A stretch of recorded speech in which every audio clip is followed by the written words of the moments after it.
भागवत सुनने का अधिकारी कौन? निर्मत्सराणां सतां,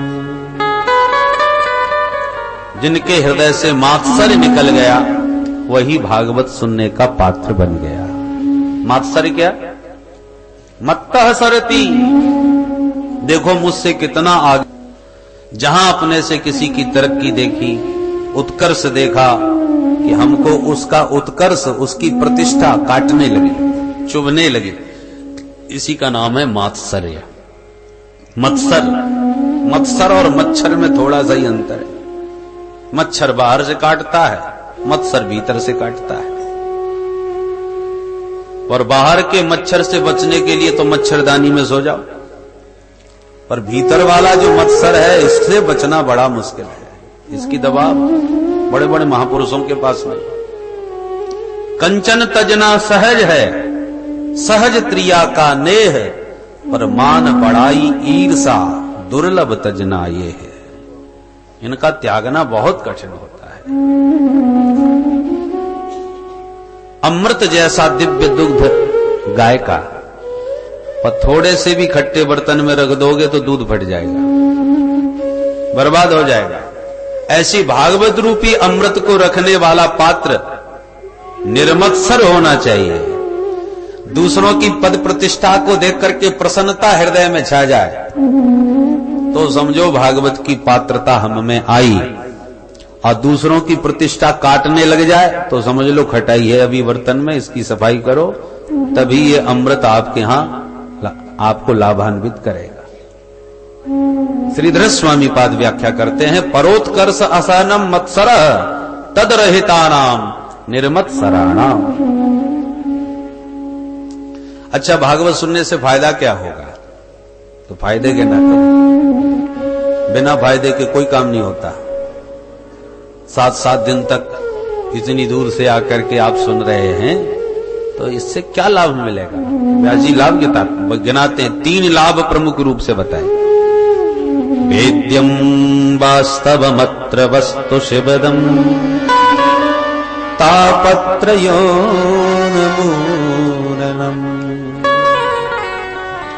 अत्र वास्तव वस्तु वेद्यम, भागवत को पूरे मनोयोग से श्रवण करो तो तुम्हें वास्तव वस्तु का बोध हो जाएगा। वास्तव वस्तु माने शाश्वत वस्तु। वास्तवो जीवः वास्तवी माया वास्तवम जगत। जगत का स्वरूप क्या है, जगन्नाथ का स्वरूप क्या है, जीव का स्वरूप क्या है, ये तुम ठीक से जान लोगे। जानने से क्या होगा? बोले शिवदम। जिसने जगत, जगन्नाथ और जीव, अपने जीव स्वरूप को जान लिया, बस उसी का कल्याण हो गया। शिवदम। और कल्याण होगा सो होगा तापत्रयोन्मूलनम। जो दिन रात हम दैहिक दैविक भौतिक तापों में तपते रहते हैं, वो तीनों ही ताप उस तत्व को जानते ही समाप्त हो जाएंगे। और उस तत्व का साक्षात्कार कब हो? बोले सद्यः, शीघ्र ही। कितने शीघ्र? बोले तत्क्षणात्, उसी क्षण। किस क्षण? शुश्रूष भी तत्क्षणात्। जहां आपके मन में ये उत्कट उत्कंठा उदित हुई कि मुझे कथामृत पान करना है, मुझे कथा सुखताल में जाके सुनना है, ये संकल्प आपके मन में जहां दृढ़ हुआ, पक्का हुआ कि व्यास जी महाराज कहते तत्क्षणात् ईश्वरः हृदय अवरुद्धते। बोले उसी क्षण आपके हृदय में आके ईश्वर अवरुद्ध हो जाता है। शब्दों पर ध्यान दीजिए, अवरुद्ध हो जाता है, विराजमान हो जाते हैं ऐसा नहीं कहा। विराजमान होने में अवरुद्ध होने में बहुत बड़ा अंतर है। आप सब विराजमान हो, जिसका जब मन हो उठ के तुरंत चला जाए, कोई प्रतिबंध थोड़ी है। और यदि गेट का दरवाजा बंद कर दिया जाए, बोले कथा के समापन में ही दरवाजा खुलेगा, तो फिर आपको विराजमान नहीं कहा जाए। क्या करें, फंस गए। बहुत जरूरी काम है, परंतु अब जा नहीं सकते क्योंकि गेट ही नहीं खुल सकता। जेल खाने में यदि जेलर साहब बैठे भी हों जेल के भीतर, तो भी यही कहा है, जेलर साहब कहां है? बोले जेल खाने में विराजमान है। कैदी को थोड़ी विराजमान कहा जाएगा, वो तो कैद है, अवरुद्ध है। अवरुद्ध वह है जो बाहर जा नहीं सकता, और विराजमान वह है जो जब चाहे बाहर जब चाहे भीतर। तो भगवान उस श्रोता के हृदय में विराजमान नहीं होते, तो अब बोले सद्यो हृदय अवरुद्ध थे, शीघ्र ही उस श्रोता के हृदय में भगवान कैद हो जाते हैं, अवरुद्ध हो जाते हैं, जाना चाहें तो जा नहीं पाते। ये प्रताप है श्रीमद् भागवत का। बोले साहब भागवत कहते कैसे हैं ये बताओ। तो तीसरे श्लोक में भागवत का स्वरूप बताया, निगम कल्पतरोर गलितम फलम सुख मुखाद मृतद्रवसै पिबत भागवतम रसमालयम् मुहुरहो रसिका भुवि भावुका। निगम कहते हैं वेदों को। वेद रूपी कल्प वृक्ष का पका पकाया फल है श्रीमद् भागवत। निगम कल्प तरोर गलितम फलम। किसी ने कहा बहुत पका हुआ है, बोले हाँ बिल्कुल पका पका है। तो किसी ने पूछा यदि बहुत पका हुआ फल है और ऊंची वेद की शाखा से टपका है, तब तो फूट भी गया होगा, पिलपिला तो हो ही गया होगा। श्रीधर स्वामी पाद कहते हैं ये टूटा फूटा फल नहीं है, खंडित फल नहीं है, अखंडित है। क्यों साहब, जब इतने ऊंचे वेद की शाखा से टपका और एकदम पकने के बाद टपका तो फूटा क्यों नहीं है? बोले शिष्य प्रशिष्य शाखा पल्लव परंपराया सनई सनई अखंड मेवावतीर्णम न तु उच्च निपाते न स्फुटितम। अर्थात ये धम्म से नीचे गिरा हुआ फल नहीं है। पहले नारायण रूपी डाली से पक करके टपका तो ब्रह्मा की शाखा पर थोड़ा सा अटका, पर ब्रह्मा की शाखा से टपका तो नारद की शाखा पर अटका, फिर नारद की शाखा से टपका तो व्यास की शाखा पर लटका, फिर व्यास की शाखा से टपका तो सुख शाखा पर अटका, फिर सुखदेव जी के माध्यम से इस पावन भूमि में परीक्षित को निमित्त बना करके सभी संतों को ये फल प्रदान कर दिया गया। तो अखंडित फल है, क्योंकि दम्म से नीचे नहीं गिरा है, डाली प्रति डालियों के द्वारा धीरे धीरे धराधाम पर आया है। इसलिए बिना टूटा बिना खंडित पका पकाया फल हमको ज्यों का त्यों प्राप्त हो गया। इसका रस बिखरा नहीं, क्योंकि फूटा नहीं। किसी ने पूछा ये फल खट्टा है कि मीठा? व्यास जी बोले बहुत मीठा है, खाके तो देखो। बोले महाराज तुम्हारा फल है तो तुम तो मीठा बताओगे। जो फल बेचने वाले होते हैं ना, अपने फलों की बड़ी तारीफ करते हैं। मलाई वाले केले तो मलाई के थोड़ी बनाए होंगे, वो तो बेचने का तरीका है, उसको क्या क्या नाम दें। तो साहब आपका फल है तो आप मीठा कहोगे, कोई प्रमाण दीजिए कि फल मीठा है। इसका क्या प्रमाण है? व्यास जी बोले प्रमाण तोता दे सकता है। तोता बड़ा पारखी होता है फलों का। जिस फल में तोते की चोंच लग जाए गारंटी से मीठा निकलेगा। तो मेरे भागवत रूपी फल में भी तोते ने मुंह मार दिया। किस तोते ने? शुक मुखाद अमृत द्रव संयुतम। इस सुखदेव जैसे परमहंस तोते ने इस भागवत रूपी फल में अपना मुंह मार दिया है। सुख मुख विगलित फल है। इसी पावन भूमि में, इसी बरगद के नीचे सुखदेव जैसे परमहंस ने इस फल को खूब पाया, खाया और सबको खिलाया। इसलिए हम गारंटी से कहते हैं ये बहुत मीठा फल है, आंख मूछ करके पाओ। सुख मुखाद अमृत द्रव संयुतम। अच्छा महाराज, फल में रस होता है, आम से अमरस निकाला जाता है। भागवत यदि फल है तो इसके रस का नाम क्या है? इसमें कौन सा रस भरा है? बोले रसो वै सह रसम हेवानम लब्ध्वानंदे भवति। अरे वही रस स्वरूप रास विहारी श्री कृष्ण ही रसराज के रूप में भागवत के फल के मध्य विराजमान हैं। जिस रस का रसास्वादन करके रसिक परमानंद से परिपूर्ण हो जाते हैं, उसी रसराज श्री कृष्ण के रास से भरा हुआ ये रसमय फल है। पिबत भागवतम रसमालयम्। व्यास जी कहते हैं रस को इस फल का पान करो। किसी ने कहा व्यास जी फल भी कहीं पिया जाता है? अरे फल को खाया जाता है, चूसा भी जाता है, ऐसा फल तो आज तक नहीं सुना जो पी लिया जाए। व्यास जी कहते हैं ये फल इसलिए पीने की बात कर रहा हूं, इस फल में न छिलका है न गुठली है। तो छिलका गुठली वाले होते हैं ना, उनका रस रस चूस लो और छिलका गुठली फेंक दो। पर भागवत रूपी फल में फेंकने वाली कोई चीज रखिए ही नहीं। प्योर रस ही रस से भरा हुआ ये फल है, इसलिए कान के दोना संभालो और चकाचक भर भर के दोना पीते जाओ। छिलका गुठली का कोई काम नहीं है जो फेंकने की चिंता हो। सर्वग्राह्य फल है ये।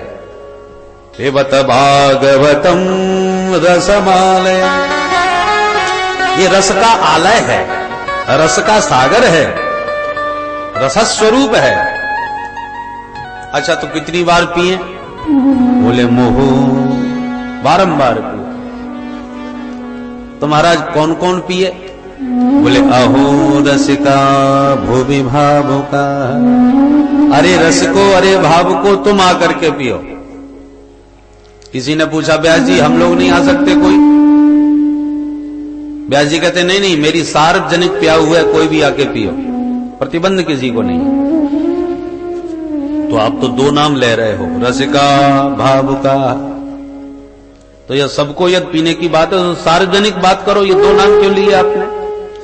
व्यास जी कहते हैं दो नाम उनके लिए हैं जो प्यास के मारे छटपटा रहे हैं, जो बहुत प्यासे हैं। तो जो बहुत प्यासा होता है ना, उसको पानी पिलाने में आनंद भी खूब आता है। वो प्यास के मारे प्राणांत पीड़ा को प्राप्त कर रहा हो, छटपटा रहा हो, गला सूख रहा हो, उसे आप पानी पिलाओ तो तृप्ति के बाद उसे एक तरह से नया जीवन सा मिल जाता है। तो पिलाने वाले को भी बड़ा आत्मसंतोष मिलता है, मैंने किसी को जीवन दान दिया। और आप शीतल जल मधुर जल लिए बैठे हो, बाबूजी आओ आओ ठंडा ठंडा पानी पी के जाओ, और बाबूजी को प्यास ही नहीं। तो आप 4 बार पुकारोगे तो भी सुनने वाले नहीं, और सुन लिए तो देखने वाले नहीं, देख लिए तो आने वाले नहीं, कदाचित आ भी गए तो पीने वाले नहीं। और पीने के लिए आपने विवश कर भी दिया तो पानी बाद में पिएंगे, प्रश्न पहले करेंगे। क्यों जी बर्तन ठीक से मांज के भरते हो कि नहीं? अरे बाबूजी नित्य साफ करता हूं बहुत अच्छी तरह। अच्छा अच्छा अच्छा, तो गंगा जल भर लाते हो कि तालाब से कहीं भर लेते हो कि कुएं का पानी है? कहां से भरते हो पानी? अरे बाबूजी घर के कुएं का शुद्ध जल है। अच्छा पानी को ठीक से छानते हो कि नहीं? अब ये इतने सारे प्रश्न क्यों हो रहे हैं? क्योंकि बाबूजी को प्यास नहीं, और कहीं रेगिस्तान में भटक गए होते, पानी की बूंद को तरस रहे होते, मुंह सूख रहा होता, छटपटा रहे होते, उस समय कोई कहता बाबूजी पानी पियोगे? तो बाबूजी को फुर्सत होती कि मांझ के भरा कि छान के भरा पूछ लें। एक प्रश्न नहीं दिखेगा, सिर्फ पानी दिखेगा। प्यासा पानी का महत्व समझता है, बाकी तो लोगों को प्रश्न सूझते हैं। इसलिए व्यास जी ने कहा कि जो रसिक जन हैं, जो भावुक जन हैं, जो भगवत भक्त हैं, वो यदि आएंगे तो केवल कथामृत पान करके भगवान की लीलाओं का रसास्वादन करके मस्त हो जाएंगे। और जो नास्तिक हैं या जो आस्तिकता से दूर भगवत भक्ति से रहे, तो संतों की सेवा करी नहीं, संतों का सानिध्य भी हुआ नहीं, सत्संग कभी सुना नहीं, और जबरदस्ती पकड़ करके बैठा भी लिए कथा में, तो कथा कम सुनते हैं, व्यास जी की खोपड़ी बाद में ज्यादा चाटते हैं। क्यों जी भगवान ने ऐसा क्यों किया? भगवान ने रासलीला करी, भगवान ने चीर हरण किया, अपना माथा गर्म किया और व्यास जी का भी माथा चाट लिया। इसलिए व्यास जी ने फालतू लोगों को बुलाया ही नहीं। बोल वैसे तो कोई भी पी सकता है, पर अहो रसिका भूमि भावुका। अरे रसिक भावुक कथामृत के प्यासे रहते हैं, उनको पिलाने में आनंद बहुत आता है, इसलिए हम उनको बुला रहे हैं। बोलो राधे राधे। पिबत भागवतम रसमालयम मुहुरहो रसिका भूमि भावुका। नैमिषारण्य की ये पावन भूमि में सूत जी महाराज सौनकादि ऋषियों को ये मंगलमयी कथा श्रवण करा रहे हैं। सौनक जी ने आज 6 प्रश्न किए हैं, जिनका उत्तर संपूर्ण भागवत में सूत जी महाराज ने दिया। सौनक जी कहते हैं महाराज ये बताओ प्राणी मात्र का कल्याण कैसे हो? क्यों? बोले कलिकाल आ गया है महाराज, कलयुग में लोगों की बुद्धि भी मंद है और भाग्य भी मंद है। बोलो राधे राधे।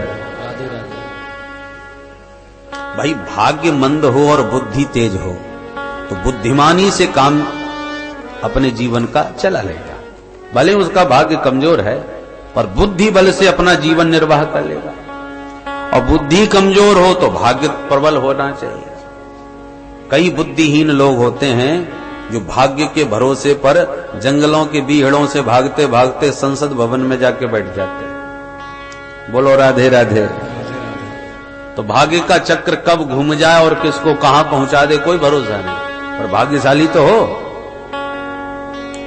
परंतु मंदाः सुमंद मतयो मंद भाग्यायुपद्रुताः, जिनकी बुद्धि भी मंद है भाग्य भी मंद है, ऐसे कलयुग के कलुषित प्राणियों का कैसे कल्याण होगा? ये पहला प्रश्न है। दूसरा प्रश्न, शास्त्र बहुत है, इन सब शास्त्रों का स्वाध्याय करने का समय नहीं लोगों के पास, इसलिए कृपा करके सभी शास्त्रों का सार सर्वस्व हमें समझा दीजिए। सार क्या है? तीसरा प्रश्न, भगवान यदि सर्वशक्तिमान है तो उस परम शक्तिमान को स्वयं अवतार लेने की क्या आवश्यकता पड़ती है? यदि कहा जाए राम जी का अवतार रावण का अंत करने के लिए हुआ, तो जिन राम जी के संकल्प से सारा संसार बन सकता है, टेढ़ी भ्रकुटी करते ही सारा संसार स्वाहा हो सकता है, प्रलय हो सकता है। भ्रकुटी विलास सृष्टि लय होई, सृष्टि और लय दोनों भ्रकुटी के इशारे से हो जाता है। तो क्या उस राम जी के संकल्प में इतना बल नहीं होगा कि रावण मर जाए? तो फिर उस सर्वशक्तिमान को स्वयं रावण का अंत करने के लिए आने की क्या आवश्यकता है? अवतार का मुख्य हेतु क्या है? यदि रावण मात्र को मारने के लिए राम जी आए तो ये तो ऐसा प्रयोजन होगा जैसे कोई मक्खी को मारने के लिए बंदूक चलावे। ऐसा निशाना लगाया मक्खी का पता ही नहीं चला। अरे एक थप्पड़ की भी नहीं थी, उसके लिए बंदूक की क्या जरूरत? तो फिर रावण जैसे को मारने के लिए परशुराम जी महाराज, ध्यान दें विचार कर, परशुराम जी महाराज ने सहस्त्रबाहु को, सहस्त्रार्जुन को अपने फरसे से काट काट के समाप्त कर दिया। अब वो सहस्त्रार्जुन कितना शक्तिशाली था कि रावण को पकड़ के चूहे की तरह कमरे में अपने घुड़सार में कैद कर दिया। तो जिस रावण को पकड़ करके दबोच लिया घर में, उस सहस्त्रार्जुन को परशुराम जी ने फरसे से काट काट करके ठिकाने लगा दिया। और वो परशुराम जी जिन्होंने रावण को जीतने वाले सहस्त्रार्जुन को समाप्त किया, वो परशुराम जी राम जी के चरणों में झुक गए। तो जो काम राम जी रावण को मार के करने के लिए आए, वो काम तो परशुराम जी भी कर सकते थे। परशुराम जी जब सहस्त्रार्जुन को मार सकते हैं तो क्या रावण को नहीं मार सकते? तो फिर राम जी के आने का उद्देश्य क्या हुआ? प्रभु के अवतार का मुख्य प्रयोजन बताइए। चौथा प्रश्न, यदि भगवान ने अवतार लिए हैं तो धराधाम पर भगवान के कितने अवतार हुए? कहां कहां किस किस रूपों में भगवान के कितने अवतार हुए? पांचवा प्रश्न, मानव मात्र के जीवन का परम लक्ष्य क्या है? घर से आप निकलते हैं तो कोई लक्ष्य लेके निकलते हैं। सुखताल काय के लिए जा रहे हो? वैसा कथा सुनने के लिए। तो कोई लक्ष्य तो बनाया पहले। अब आप रेलवे स्टेशन पर आके कहो भैया जरा टिकट देना, उसने पूछा कहां का? बोले कहीं का भी दे दो, हम तो यात्रा करने निकले हैं। अब बताओ वो कहां का टिकट देगा और क्या सोचेगा आपके बारे में? ऐसा यात्री पहली बार मिला। आगरा का टिकट पकड़ाएगा, जाओ इलाज कराओ। बोलो राधे राधे। कि घर से निकले और पता है नहीं कि जाना कहां। अरे मूर्ख से मूर्ख व्यक्ति भी ऐसा काम नहीं कर सकता। थोड़ा भी समझदार होगा तो पहले कुछ लक्ष्य बनाएगा तब चलेगा। तो हम जीवन को चलाए जा रहे हैं। खाना पीना सोना ये तो जीवन के साधन हैं, पर ये जीवन का उद्देश्य क्या है, जाना क्या है, गंतव्य क्या है, प्राप्तव्य क्या है, वो हमको मालूम ही नहीं। तो लक्ष्य विहीन जीवन तो घोर अज्ञानियों का होता है। अतः मानव जीवन का परम लक्ष्य क्या है, वो कृपा करके बताएं। और अंतिम छठवां प्रश्न किया, धर्मः कम शरणं गतः। भगवान धर्म की स्थापना के लिए पधारते हैं, पर जब लीला सम्मरण करके भगवान परम धाम प्रस्थान कर जाते हैं तो फिर ये धर्म किसकी शरण में जाता है, किसके आश्रित रहता है। इन 6 प्रश्नों का जब चरणों में निवेदन किया तब सूत जी महाराज पुलकित हो गए, प्रसन्न हो गए और बोले भैया अपने गुरुदेव का जरा हम ध्यान कर लें, फिर आपको जवाब देते हैं। और 2 श्लोकों से महामुनि सुखदेव जी का स्मरण किया श्री सूत जी महाराज ने। यम प्रव्रजन्तमनुपेतमपेत कृत्यम द्वैपायनो विरह कातर आजुहाव पुत्रेति तन्मयतया तरवोभिनेदुस् तं सर्वभूत हृदयं मुनिमानतोऽस्मि।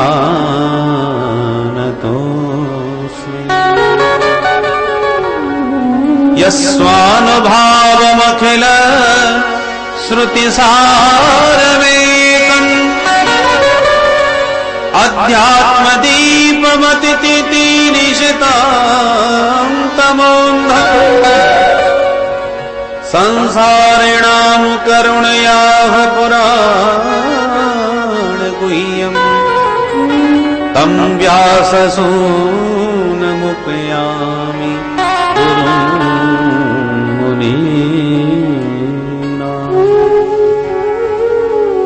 तं व्याससूनमुपयामि गुरुं मुनीनाम्। इन दोनों श्लोकों में महामुनि सुखदेव जी की वंदना है। सुखदेव जी महाराज कैसे हैं? यम प्रव्रजंतम, ब्रजगतौ धातु में प्र उपसर्ग लगा हुआ है, प्रव्रजंतम अर्थात जो जन्म लेते ही चले गए वन को। ऐसा उत्कृष्ट वैराग्य कि माता पिता भी पुकारते रहे तो मुड़ के भी पीछे नहीं देखा, क्योंकि मां के गर्भ में ही भगवान का आशीर्वाद मिला हुआ है कि बेटा तुझे मेरी मां माया स्पर्श भी नहीं करेगी, इसलिए माया मुक्त महात्मा है। सुखदेव जी का चरित्र आपने सुना होगा, पर कौशिकी संहिता में बहुत विस्तार से वो वर्णन आता है। यहां तो एक श्लोक में सूत्रात्मक संकेत दिया है, कौशिकी संहिता में वर्णन आता है कि सुखदेव महाप्रभु कौन है। गोलोक धाम में प्रिया प्रीतम नित्य विहार करते हैं, तो जब धराधाम पर प्रभु का अवतार की भूमिका बन रही थी, किशोरी जी प्रभु के साथ ब्रज भूमि में आने की भूमिका बना रही थी कि उनका पिंजड़े में बड़ा ही लाडला लालित पालित सुख इस बात को सुनकर के थोड़ा छटपटा उठा। किशोरी जी बोली बेटा तुम ऐसे क्यों घबरा रहे हो? बोले मां आप धराधाम पर जाएंगी तो मैं आपके बिना कैसे रहूंगा? किशोरी जी बोली बेटा हमको भक्तों को परमानंद प्रदान करने के लिए उनके चित्त में अपने चरित्रों के द्वारा अपनी लीला माधुरी का रस संचार करने के लिए जाना ही पड़ेगा। तोता बोला माता जी तो हमें भी ले चलो। बोले तुम जाके क्या करोगे? तोता बोला माता जी आप जाकर के सुंदर सुंदर लीला करो और मैं जाकर के आपकी लीलाओं का वर्णन करूंगा, आपके रसिक भक्तों को सुनाया करूंगा। किशोरी जी प्रसन्न हो गई, अच्छा ठीक है तो तुम भी चलो हमारे साथ। तो प्रिया प्रीतम पधारे ब्रजभूमि में, तो वही उनका लाडला सुख सुखदेव बन के प्रकट हो गया। बोलो सुखदेव भगवान की जय। कहां प्रकट हुए? एक बार देवर्षि नारद पधारे कैलाश, तो भोले बाबा तो ध्यान मग्न बैठे थे माता भवानी उनके चरणों में बैठी थी। इतने में नारद जी पहुंचे तो भवानी माँ ने खड़े होकर स्वागत किया। आओ आओ नारद जी महाराज, बहुत दिनों के बाद आज दर्शन दिए हैं, आपने कहां घूमते रहते हो? नारद जी बोले, माता जी आजकल मैंने गृहस्थों के घर जाना बंद कर दिया। क्यों, क्या हो गया? अरे हो क्या गया, ये गृहस्थ लोग मेरी बदनामी बहुत करते हैं, कहते हैं ये झगड़ालू बाबा है, जिसके घर में जाए उसी घर में कल है। प्रेम तो कहीं रहा ही नहीं माता जी, बुरा मत मानना। सुर नर मुनि सबकी यह रीति, स्वार्थ लाग करें सब प्रीति। जब तक स्वार्थ है तब तक तो बड़ा प्रेम दिखाते हैं, और स्वार्थ सिद्ध होते ही राम राम भी बंद, तब स्वार्थी है। और जहां प्रेम नहीं वहां जाने आने में आनंद भी नहीं। पार्वती जी ने कहा, सुनो नारद जी, ठीक है हम लोग भी घर गृहस्थी वाले हैं, पर हमारे यहां ये बातें नहीं मिलेंगी आपको। तुम ये फालतू की बातें मेरे यहां न किया करो, हम भी गृहस्थ हैं, आप बता सकते हो हमारे यहां कोई छल कपट जैसा व्यवहार? मेरे भोले बाबा तो इतने भोले भाले हैं कि जितना भजन करते हैं वो भी मेरे को बता देते हैं, वो भी नहीं छुपाते मेरे से। ऐसे निष्कपट संत हैं मेरे स्वामी।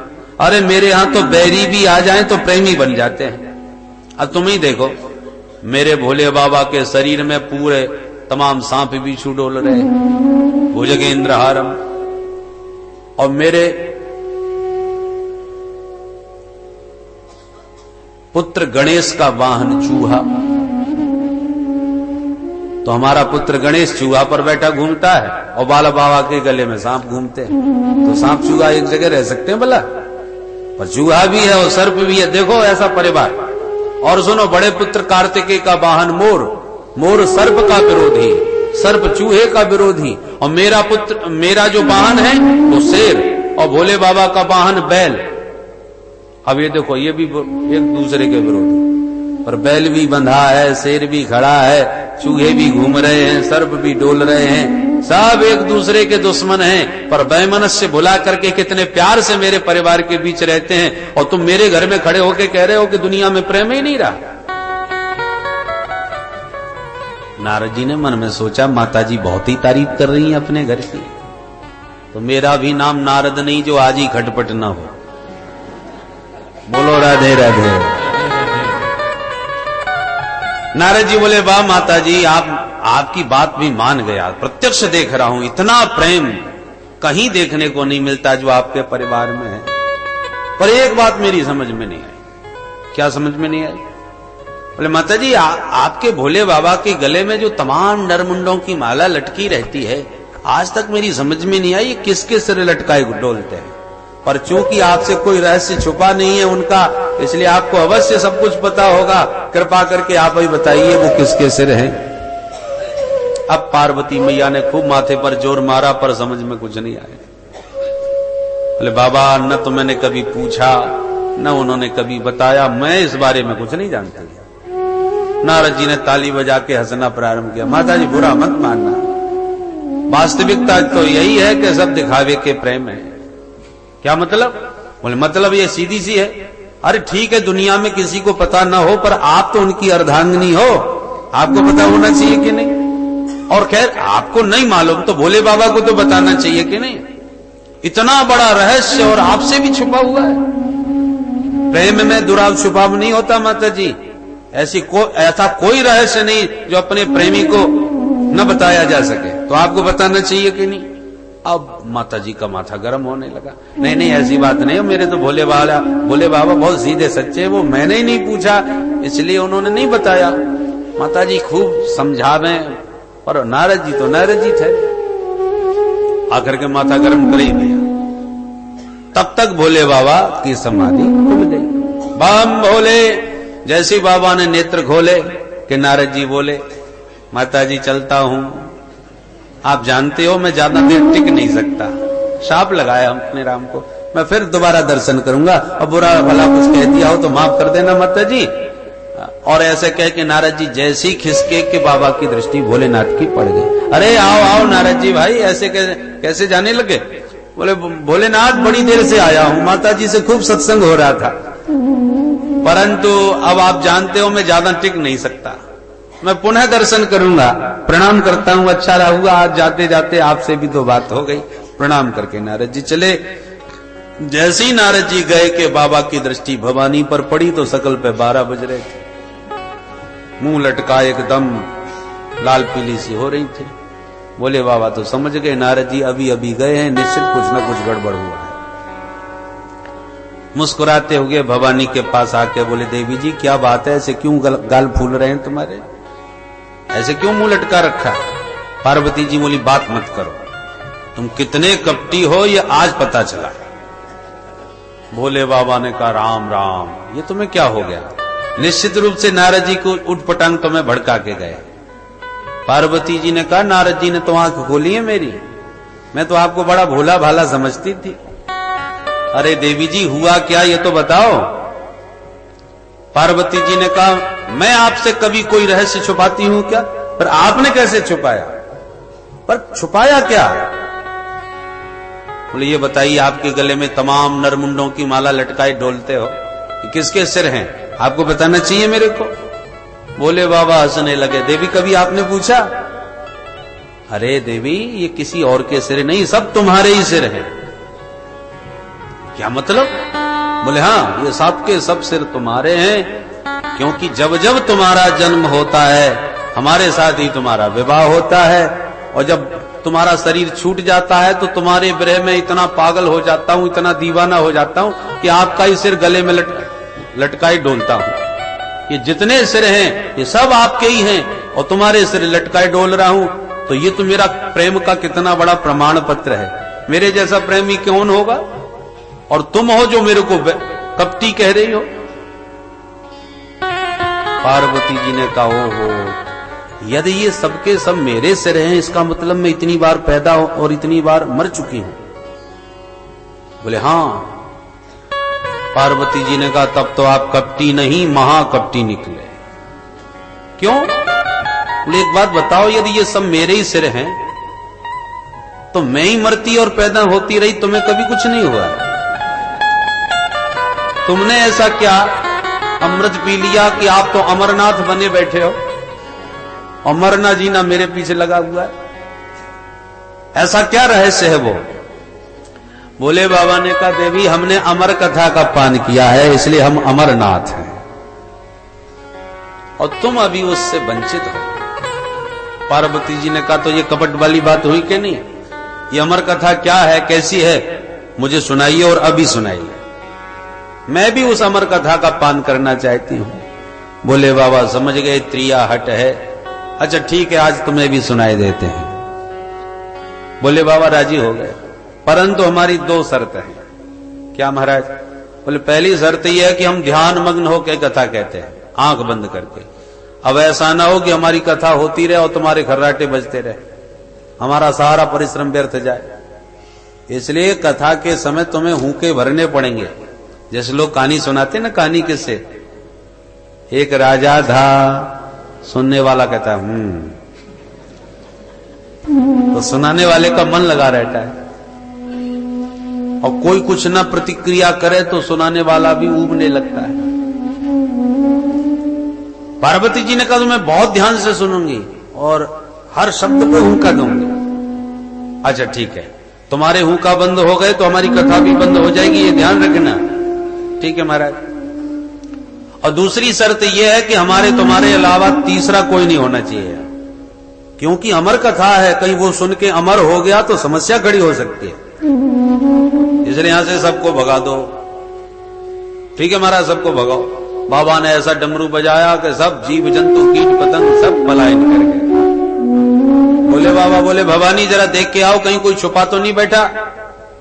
माता पार्वती जी ने सर्वत्र दृष्टि घुमाई, कहीं कोई भी नजर नहीं आया। एक तोते का अंडा पड़ा हुआ मिला, अरे ये भला क्या कथा सुनेगा, अभी तो पैदा ही नहीं हुआ, तो ध्यान नहीं दिया और आकर के बैठ गए। महाराज अब कहीं कोई नहीं है, आप कथा प्रारंभ करो। बोले बाबा प्रसन्न होकर के प्रभु का ध्यान करके ध्यान मग्न होकर के जो कथा का शुभारंभ किए कि अमर कथा के दिव्य प्रताप से तोते के अंडे में शक्ति का संचार होता गया। सनई सनई अंडा फूट गया, नन्ना सा सुख पैदा हो गया। अमर वाणी के प्रताप से हृष्ट पुष्ट तंदुरुस्त होता चला गया। और वो भी माता पार्वती जी के पास बैठ के ध्यान मग्न कथा सुनने लगा।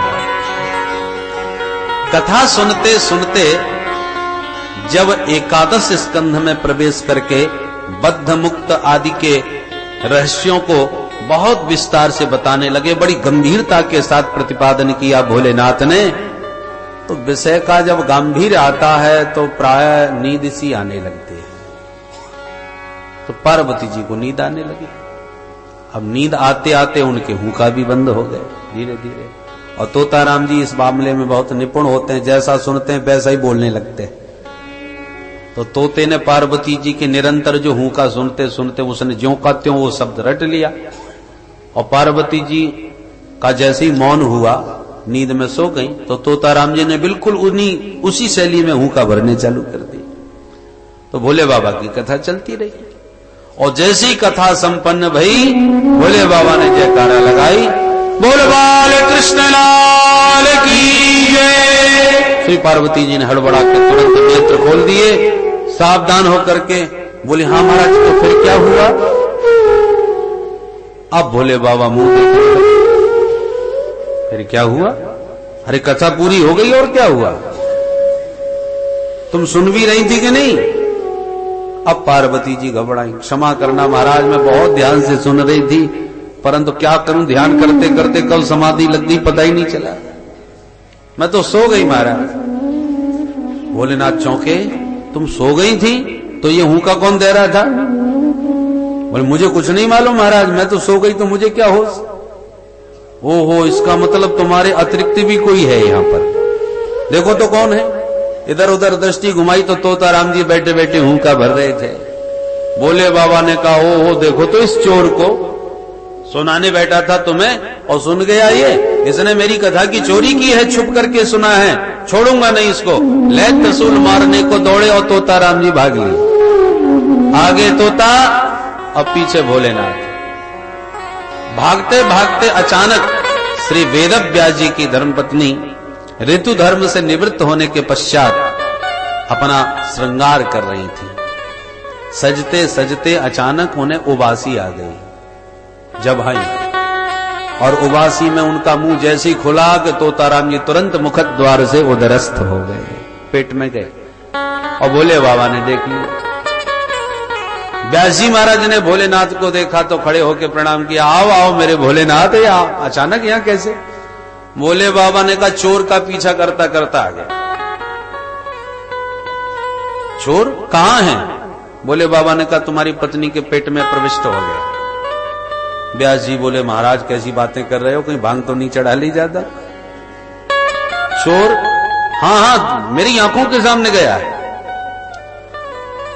व्यास जी बोले, बाबा पहले तो मेरी यही समझ में नहीं आता कि आप चोर का पीछा क्यों करेंगे, आपका क्या चुरा लिया? जहां तक मैं समझता हूं आपके यहां चुराने वाली कोई चीज ही नहीं है। चोर आभूषण आदि चुराते हैं, और आपके आभूषण भुजगेंद्रहारम, सांप बिच्छू, ये तो आपके आभूषण है। चिता की भस्म का गर्मा गर्म पाउडर लगाते हो, नरमुंडों की माला का हार पहनते हो, किसकी हिम्मत है जो आपके आभूषणों को छू भी ले? तो आपके घर में भला चोर क्या चुराएगा जो आप उसका पीछा कर रहे हो? भोलेनाथ ने कहा, ये सब चोरी करने वाला नहीं है वो, उसने मेरी अमर कथा चुराई है। व्यास जी तुम जानते नहीं, अमर कथा इतनी बहुमूल्य है, जो सुनेगा वही अमर हो जाएगा। ऐसा बहुमूल्य अमृत चुरा के भागा है। व्यास जी बोले, भोले बाबा आपकी बातें समझ में नहीं आती। आप ये भी कह रहे हो कि अमर कथा सुनने वाला मरता नहीं, और ये भी कह रहे हो उसने अमर कथा सुनी है मेरी, भागा है चोरी करके, इसलिए मैं छोड़ूंगा नहीं। अरे अमर कथा सुन ही लिया तो मरेगा कैसे? और आपने यदि मार दिया तो अमर कथा का महत्व क्या रह जाएगा? तब भोले बाबा ने कहा, ओहो ये तो हमने सोचा ही नहीं। ठीक कह रहे हो, अब सुन चुका है इसलिए मारना ठीक नहीं, और मरेगा भी नहीं, चलो जैसी भगवत इच्छा। और यूं कह के बाबा तो वहां से लौट गए शांत होकर, और तोताराम जी मां के उदर में बैठे ही रहे 12 वर्ष तक। व्यास जी कहते, बेटा बाहर आओ। बोले, ना पिताजी, जीव जन्म लेती माया में लिपट जाता है, मुझे मेरे भगवान की माया पकड़ लेगी। तो बेटा ऐसे कब तक बैठा रहेगा? बोले माधव मेरे सिर पर हाथ रख दे, मुझे वचन दे दे कि उनकी माया मुझे न सतावे, सो मैं आ जाऊं। माया को सब कोई भजे, माधव भजे न को, जो कदापि माधव भजे तो माया चेरी हो। माधव के आश्रित जनों की माया दासी बन जाती है, उनका कुछ नहीं बिगाड़ सकती। मामे वे ये प्रपद्यन्ते माया में ताम तरंतिते, इसलिए प्रभु वचन दे। तब व्यास जी ने प्रभु का स्मरण किया। प्रभु ने प्रकट होकर दर्शन देते हुए सुखदेव जी के सिर पर हाथ रखा कि तुम निश्चिंत होकर संसार में जाओ, तुम्हें मेरी माया स्पर्श भी नहीं करेगी। तब सुखदेव महाप्रभु का प्राकट्य हुआ। बोल सुखदेव भगवान की जय। यम प्रव्रजन्तमनुपेतमपेत कृत्यम्, द्वैपायनो विरह कातर जुहाव, पुत्रेति तन्मयतया तरवोभिनेदुस्, तं सर्वभूत हृदयं मुनिमानतोऽस्मि।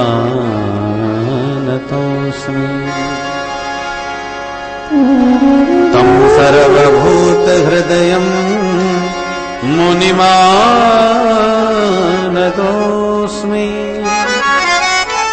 तो भगवत कृपा पात्र होने के नाते जन्म लेते ही प्रव्रजंतम, सीधे जंगल की ओर चले गए।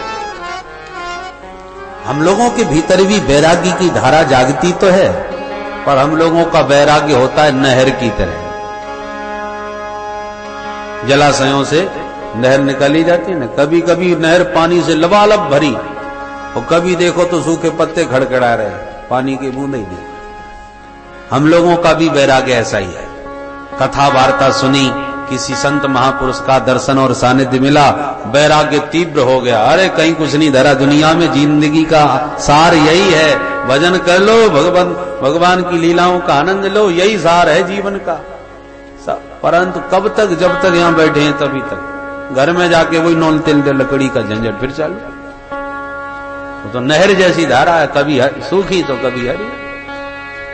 परंतु सुखदेव जैसे परमहंसों की वैराग्य धारा गंगा प्रवाहवत, माता गंगा की तरह गोमुख से निकली थोड़ी सी धारा, पर जो आगे बढ़ती गई बृहद होती गई। ऋषिकेश तक आते आते और विशाल हो गई, और जाते जाते जब सागर में पहुंची तो सागर के सदृश दिखाई पड़ने लगी। आपने गंगा सागर का दर्शन किया होगा, इतना विशाल प्रवाह हो जाता है। जो आगे बढ़े तो और बृहद। इसी प्रकार सच्चे परमहंस जो होते हैं उनका वैराग्य उत्तरोत्तर बढ़ता ही जाता है, घटता नहीं।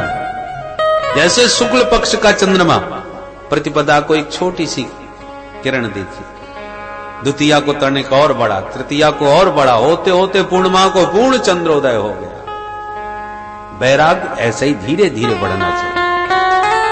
तो हम लोगों का वैराग्य कृष्ण पक्ष के चंद्रमा के समान। कथा वार्ता सुनी, बहुत बड़ा, एकदम पूर्णिमा, पूर्ण, ऐसा लगता है जैसे कि अब घर में कुछ धरा ही नहीं है, यही सब कुछ है, अब तो कोई मतलब ही नहीं दुनिया से। परंतु घर में जाते ही प्रतिपदा को, कृष्ण पक्ष में क्या आता है, प्रतिपदा को और कम हो गया, और होते होते अमावस्या तक जाके पूरा ही अंधेरा, चंद्रमा के दर्शन ही कठिन हो। सुखदेव जी का वैराग्य ऐसा ही है, पैदा होते ही निकल गए, पीछे मुड़ के नहीं देखा। व्यास जी कहते हैं बेटा, तो जंगल के वृक्षों से भी प्रतिध्वनि आती है बेटा। मानो व्यास जी के विरह को देख करके जंगल के वृक्ष भी विरही बन करके बेटा बेटा पुकारने लगे। ऐसे सर्वभूत हृदय सम्राट श्री सुखदेव जी के पाद पद्मों में हम बारंबार प्रणाम करते हैं। जिन सुखदेव जी महाराज ने समस्त शास्त्रों का अध्ययन करके, स्वाध्याय करके, मंथन करके सार सर्वस्व घृत निकाल लिया। को जमा के दही बनाया, फिर मथ करके घी निकाल लिया। ऐसे श्री सुखदेव जी महाराज ने यस्वानुभावमखिल श्रुति सारमेकम अध्यात्म दीपमतिथि निशितांतमोहम, शास्त्रों का मंथन करके जिन्होंने एक अध्यात्म का दीपक जलाया घृत से। अरे वो अध्यात्म का दीपक क्यों जलाए भाई? दिया जलाने की क्या आवश्यकता? बोले तमोंधम तितीरिशिताम, लोग अंधकार में भटक रहे थे, इधर से उधर दीवालों से टकरा रहे थे, क्योंकि रास्ता नहीं सूझ रही थी। भवन तो बहुत बृहद था, पर निकला कैसे जाए, दरवाजा नहीं दिख रहा था, तो एक दूसरे से टकराते दीवालों से फिर रहे थे। तो उन बेचारे अंधों, अंधकार में टकराते भटकते जीवों पर दया आ गई। संसारिणाम करुणयाः, संसारी जीवों पर करुणा करके पुराण गुह्यम, परम दिव्य गोपनीय पुराण श्रीमद् भागवत के रूप में प्रकट कर दिया। भागवत पुराण क्या है? अध्यात्म दीप, अध्यात्म का दीपक है। अध्यात्म का स्वरूप क्या है? कोई नहीं जान रहा था, कोई नहीं समझ पा रहा था, तो सुखदेव महाप्रभु ने इस अध्यात्म के दीप को जला करके अंधकार में भटकते हुए प्राणियों को रास्ता दिखा दिया। आओ इस दीपक के प्रकाश में, इस भवाटवी के भटकन से निकलो बाहर। अध्यात्म दीप मति तितीरिशिताम तमोंधम, तितीरिशिताम माने तरतुम इच्छा, तितीरसा, अंधकार को पार तो जाना चाहते हैं, पर जाएं कैसे, कुछ दिख ही नहीं रहा। भागवत के दीप ने सभी को अध्यात्म का मार्ग दिखा दिया और भवाटवी की भटकन से बचा लिया। तो सारे जगत को जिसने दीपक दिखा के मार्गदर्शन दिया, ऐसे जगत गुरु भगवान व्यासनंदन श्री सुखदेव महाप्रभु के पाद पद्मों में हम सब मिलके बारंबार प्रणाम करते हैं। बोलो सुखदेव जी महाराज की।